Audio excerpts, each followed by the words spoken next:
Hi ಎಲ್ಲರಿಗೂ ನಮಸ್ತೆ. ನಾನು ನಿಮ್ಮ ಆಶಾ ಚಂದ್ರ ಭಟ್. ಆಶಾ ಸಣ್ಣ ಪಾಕಕ್ಕೆ ನಿಮಗೆಲ್ಲರಿಗೂ ಸ್ವಾಗತ. ಇವತ್ತು ನಾವು ಜಮ್ಮುವಿನ ಒಂದು ಗ್ರೇವಿಯಾದಂತಹ ಜಮ್ಮು ರಾಜ್ಮಾ ಹೇಗೆ ಮಾಡೋದು ಅಂತ ಹೇಳೋದನ್ನು ತೋರಿಸ್ಕೊಡ್ತಾ ಇದ್ದೇವೆ.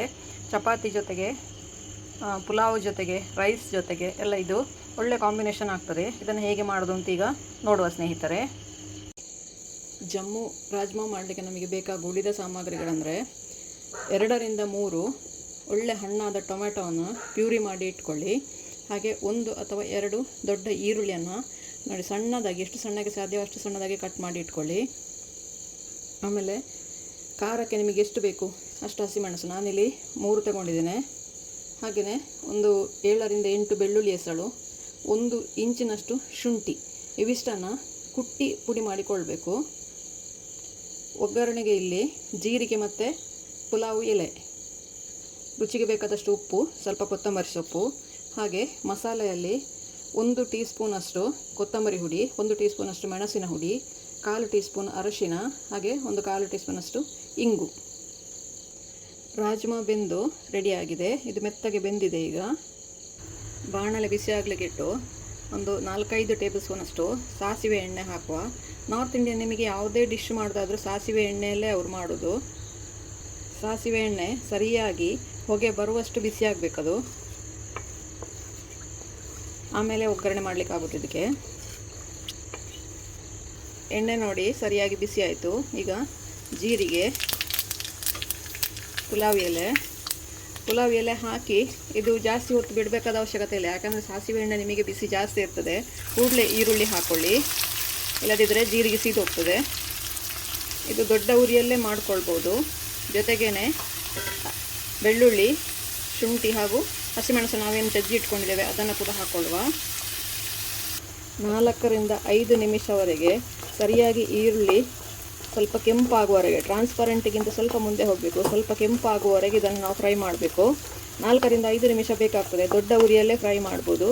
ಶುಂಠಿ, ಹಸಿಮೆಣಸು ಹಾಗೂ ಬೆಳ್ಳುಳ್ಳಿ ಹಾಕಿದ್ದು ಅದರ ಹಸಿ ಹೋಗಬೇಕು ಸರಿಯಾಗಿ. ಈರುಳ್ಳಿ ಒಂದು ಸ್ವಲ್ಪ ಕೆಂಪಾಗಬೇಕು.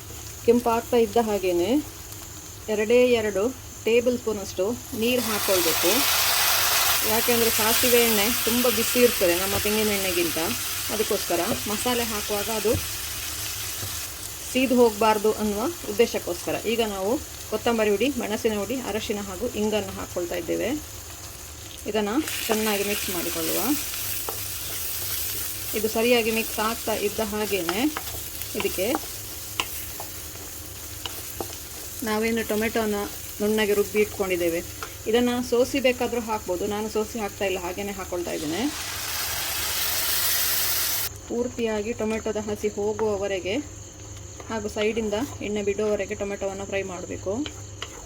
ಇದು ಕೂಡ ಹಾಗೆ 3 ರಿಂದ 4 ನಿಮಿಷ ದೊಡ್ಡ ಉರಿಯಲ್ಲಿ ಫ್ರೈ ಮಾಡಬೇಕಾಗ್ತದೆ. ಹುಷಾರಾಗಿ ಮಾಡಿ, ಇದು ಮೇಲೆಗೆಲ್ಲ ರಟ್ತದೆ ಟೊಮೆಟೊ.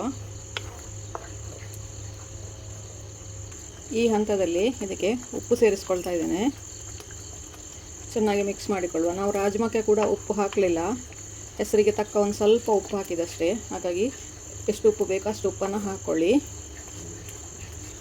ಇದೀಗ ನೋಡಿ ಕರೆಕ್ಟಾಗಿ 5 ನಿಮಿಷ ಕುದಿಸಿದೆ. ನಾನು 5 ನಿಮಿಷ ಈರುಳ್ಳಿಯನ್ನು ಫ್ರೈ ಮಾಡಿದ್ದೆ. ಈಗ 5 ನಿಮಿಷ ಟೊಮೆಟೊ ಪ್ಯೂರಿ ಹಾಕಿದ ನಂತರ ಕುದಿಸಿ ಆಯಿತು.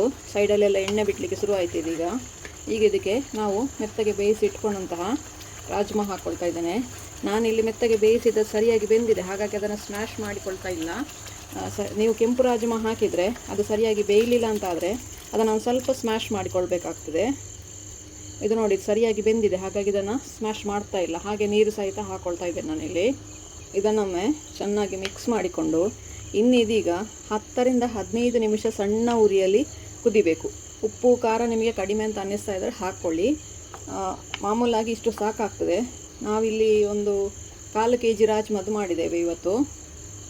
1/4 kg ರಾಜ್ಮದ ಅಳತೆಗೆ ಇಷ್ಟು ನಾನೀಗ ಇವತ್ತು ಹಾಕಿದ ಪ್ರಮಾಣ ಸಾಕಾಗ್ತದೆ.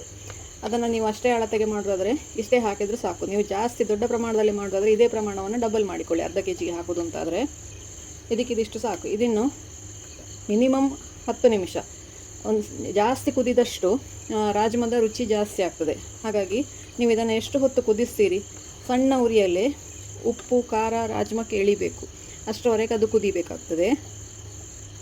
ಮೇಲಿಂದ ಒಂದು ಸ್ವಲ್ಪ ಕೊತ್ತಂಬರಿ ಸೊಪ್ಪು ಹಾಕ್ಕೊಳ್ತಾ ಇದ್ದೇನೆ. ಇದೀಗ 20 ನಿಮಿಷ ಕುದಿದು ನಮ್ಮ ಜಮ್ಮುವಿನ ರಾಜ್ಮಾ ರೆಡಿ ಆಯಿತು. ಇದು ನಿಮಗೆ ಎಷ್ಟು ಮಂದ ಬರಬೇಕು ಅಷ್ಟು ಮಂದ ಆಗುವವರೆಗೆ ಇದನ್ನು ಕುದಿಸಬೇಕಾಗ್ತದೆ. ನನಗಿದು ಸಾಕಿಷ್ಟು, ಹಾಗಾಗಿ ಗ್ಯಾಸ್ ಆಫ್ ಮಾಡ್ತಾ ಇದ್ದೇನೆ ನಾನು. ನೀವು ಕೂಡ ಒಮ್ಮೆ ಟ್ರೈ ಮಾಡಿ ನೋಡಿ, ಹೇಗಾಯಿತು ಅಂತ ನಮಗೆ ಕಮೆಂಟ್ ಮೂಲಕ ತಿಳಿಸಿ. ಲೈಕ್ ಕೊಟ್ಟು ಶೇರ್ ಮಾಡಿ. ನೀವಿನ್ನೂ ನಮ್ಮ ಚಾನಲ್ನ ಸಬ್ಸ್ಕ್ರೈಬ್ ಮಾಡ್ಕೊಳ್ಳಿಲ್ಲ, ಸಬ್ಸ್ಕ್ರೈಬ್ ಮಾಡಿಕೊಂಡು ಪಕ್ಕದಲ್ಲೇ ಇರುವ ಬೆಲ್ ಐಕಾನನ್ನು ಒತ್ತಿ ನಮ್ಮನ್ನು ಸಪೋರ್ಟ್ ಮಾಡಿ. ನಾಳೆ ಇನ್ನೊಂದು ವಿಡಿಯೋದೊಂದಿಗೆ, ಹೊಸ ರೆಸಿಪಿಯೊಂದಿಗೆ ಪುನಃ ನಿಮ್ಮನ್ನು ಭೇಟಿ ಆಗ್ತೇನೆ. ಧನ್ಯವಾದಗಳು.